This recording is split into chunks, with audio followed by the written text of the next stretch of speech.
اعوذ باللہ من الشیطان الرجیم، بسم اللہ الرحمن الرحیم۔ ناظرین، اہم بلیٹن لے کر حاضر ہوں۔ سائفر معاملہ، عمران شاہ محمود پر اسپیکر ایکٹ کے تحت مقدمہ۔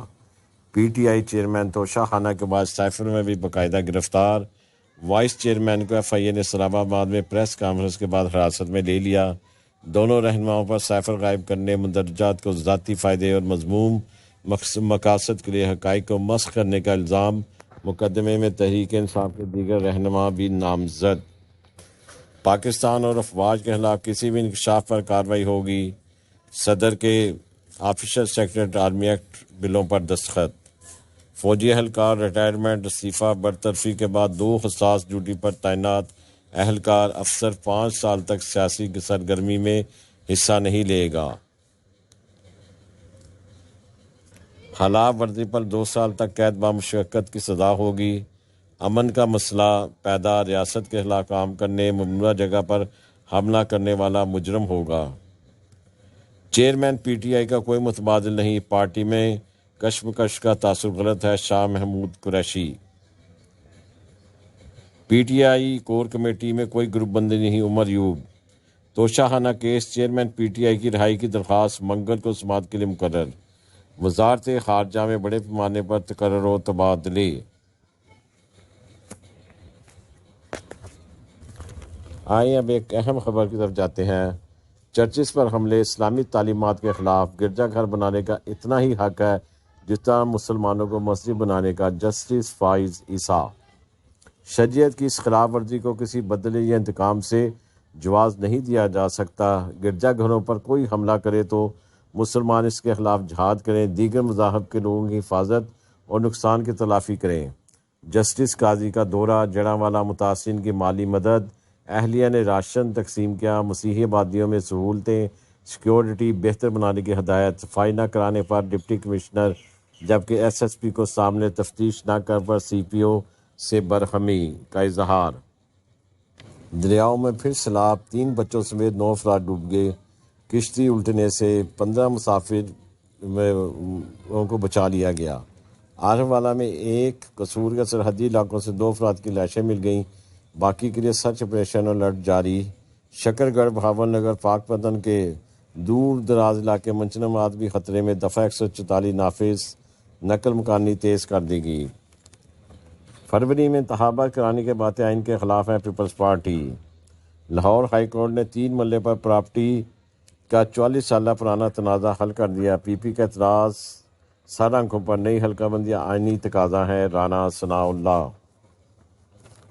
اتحادی جماعتوں نے مردم شماری نوٹیفائی کی، پتہ تھا تو حلقہ بندیاں ہوگیں۔ Chairman senate.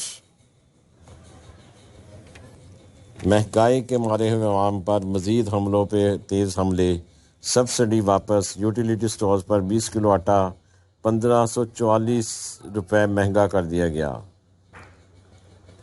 قصور میں 2 لڑکیوں سے زیادتی، ویڈیو بھی بنا لی گئی۔ نون لیگ کو حکومت کے فیصلوں کا بوجھ اٹھانا پڑے گا، شاہد خاقان عباسی۔ اے پی این ایس کی جانب سے مرتضیٰ سولنگی کی بطور نگران وزیر اطلاعات تقرری کا خیر مقدم۔ پی ٹی آئی کی عثمان ڈار اور اہل خانہ کے خلاف کارروائی کی شدید مذمت، چیف جسٹس سے از خود نوٹس کی استدعا۔ بہاولپور، پی ٹی آئی رہنما عالمگیر گجر کا پارٹی چھوڑنے کا اعلان، سانحہ 9 مئی اور دیگر پرتشدد واقعات کی مذمت۔ ناظرین، ابھی حال ہی میں جو یہ سانحہ جڑاں پیش آیا، یہ بہت بڑا ہمارے ملک کے لیے نقصان دہ سانحہ تھا۔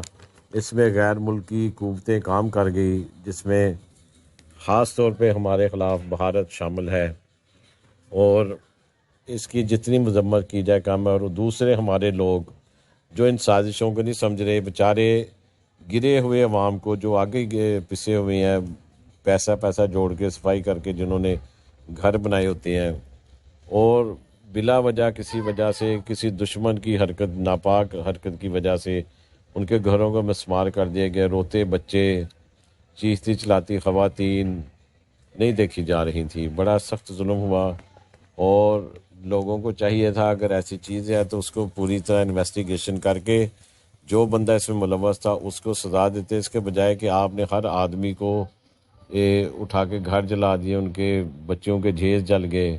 اس کے بجائے تھا کہ تحمل سے ذرا کام لیتے۔ ہم میں اور عام قوم میں فرق ہے۔ ہمارے نبی پاک صلی اللہ علیہ وآلہ وسلم نے اس قسم کی تشدد پسندی سے منع کیا ہے۔ سزا جس نے کی اسے ضرور ملنی چاہیے، مگر عام پبلک کا تو کوئی قصور نہیں ہے نا کہ آپ ان کے گھروں کو جلا دیں، خواتین پر حملے کر دیں اور اس قسم کے مال دولت لوٹ لیں، پیسہ لوٹ لیں۔ ایک تو بیچارے ویسے ہی وہ گرے ہوئے، اوپر سے آپ نے اور ان پہ ظلم کر دیا، یہ بہت ظلم کی بات ہے۔ یہ ریاست پاکستان کا منشور نہیں ہے، قائد اعظم کا منشور نہیں ہے۔ یہاں پر تمام اقلیتوں کو اجازت ہے، ہمارا اسلام بھی اس چیز کی اجازت دیتا ہے کہ کسی بھی فرقے کو، کسی بھی اقلیت کو اس کے مطابق پورے حقوق دیے جائیں، ان کے حقوق پامال نہ کیے جائیں۔ ہمیں اس قسم کی شدت پسندی سے باہر نکلنا ہوگا تاکہ ہمارے ہاں اقلیتیں محفوظ رہیں۔ ہمارے میں اور بھارت میں بہت فرق ہے۔ ہمارا ملک اسلامی ملک ہے اور یہاں پر آج تک ایسے واقعات نہیں ہوتے، مگر دشمن ملک ایسی سازشوں میں لگے ہوئے ہیں۔ ہمیں خود ہوش کے ناخن لینا چاہیے کہ ہم ایسی چالوں میں نہ آئیں کہ اگر کوئی ایسی حرکت کر رہا ہے تو ہم اس کو روکیں۔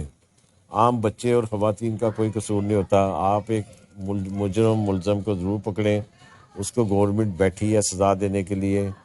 ہم اسلامی ممالک میں مسلمان کا فرض جو ان سے پہلے تحقیقات کریں، پھر اس کے بعد آگے چلیں۔ اب ہمیں زیادہ ضرورت امت مسلمہ کو ہے کہ جو چاہے سویڈش حکومت یا جہاں پہ یہ معاملات قرآن پاک کو نظر آتش کیا جا رہا ہے، وہاں پر تمام عالم اسلام متحد ہو کے ان قوتوں کا بائیکاٹ کرے پوری طرح۔ اور عالم اسلام تو بالکل سویا ہوا ہے کہ ان ممالک کے خلاف بجائے کارروائی کرنے کے کہ ان کا بائیکاٹ کیا جائے، اپنے یہاں پر ملک میں اقلیتوں کو پوری طرح تحفظ دے تاکہ اقلیتیں کسی قسم کی اپنے آپ میں خوف محسوس نہ کریں، کیونکہ ہم پاکستان مملکت پاکستان میں بیٹھے ہیں، یہ اسلامی ملک ہے۔ اسلامی ممالک میں اقلیتوں کو پورا زندہ رہنے کا حق حاصل ہے۔ السلام علیکم ورحمۃ اللہ وبرکاتہ۔